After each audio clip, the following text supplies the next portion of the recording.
à un certain nombre de conditions. Hein.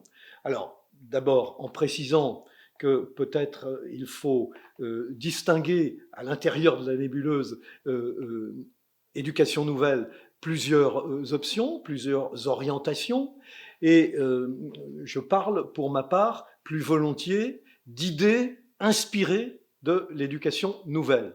Donc les idées autour de ce qui a été appelé la révolution copernicienne, plaçant l'enfant, l'élève au centre de l'école, au lieu que ce soit le maître et les savoirs, bien que les savoirs aient évidemment une tout à fait grande importance, que les conditions environnementales de l'école soient modifiées, de l'espace scolaire lui-même, que la conception de l'évaluation soit plus formative que sommative. Hein. C'est ce que j'entends par, si vous voulez, possibilité pour les idées de l'éducation nouvelle, les idées issues de l'éducation nouvelle, de venir travailler le système dominant, le système institutionnel, l'école d'État. Donc ma réponse à votre question est oui, mais à certaines conditions. Les conditions étant notamment que ces réformes ne soient pas décrétées sans possibilité d'appropriation par le bas par les enseignants, qui doivent être convaincus de ce qu'ils font en matière de rénovation, de transformation dans les classes. Donc, importance de la formation, et d'une formation non pas imposée, mais d'une formation dialoguée, concertée. Hein. Voilà une des conditions. Une des autres conditions, c'est évidemment que l'école ne soit pas sous la domination du néolibéralisme ambiant, tant sur le plan économique que sur le plan idéologique. Sur le plan économique, évidemment, il y a la question de l'abondement budgétaire en faveur de l'école publique, hein, de l'école d'État publique.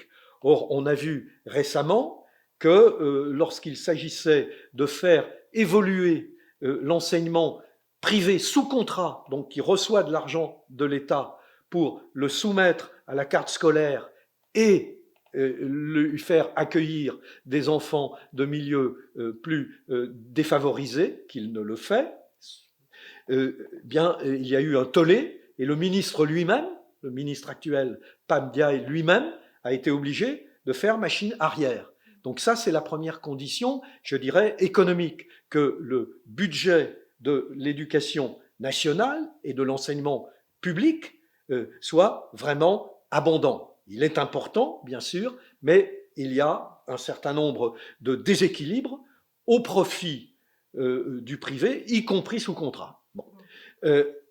Deuxième condition que le néolibéralisme ne soit pas dominant dans cette affaire, c'est sur le plan idéologique, puisqu'on sait très bien que le néolibéralisme, c'est à la fois une doctrine économique, mais c'est aussi une philosophie, une idéologie. Laquelle philosophie, idéologie prétend que chaque individu humain doit être l'entrepreneur de lui-même. Hein, il y a eu beaucoup de textes là-dessus. Entrepreneur de lui-même, et donc seul responsable de ses échecs ou de ses réussites. Là où on sait que les conditions sociales de naissance et d'existence sont évidemment extrêmement importantes. Elles ne sont pas le seul facteur, bien entendu.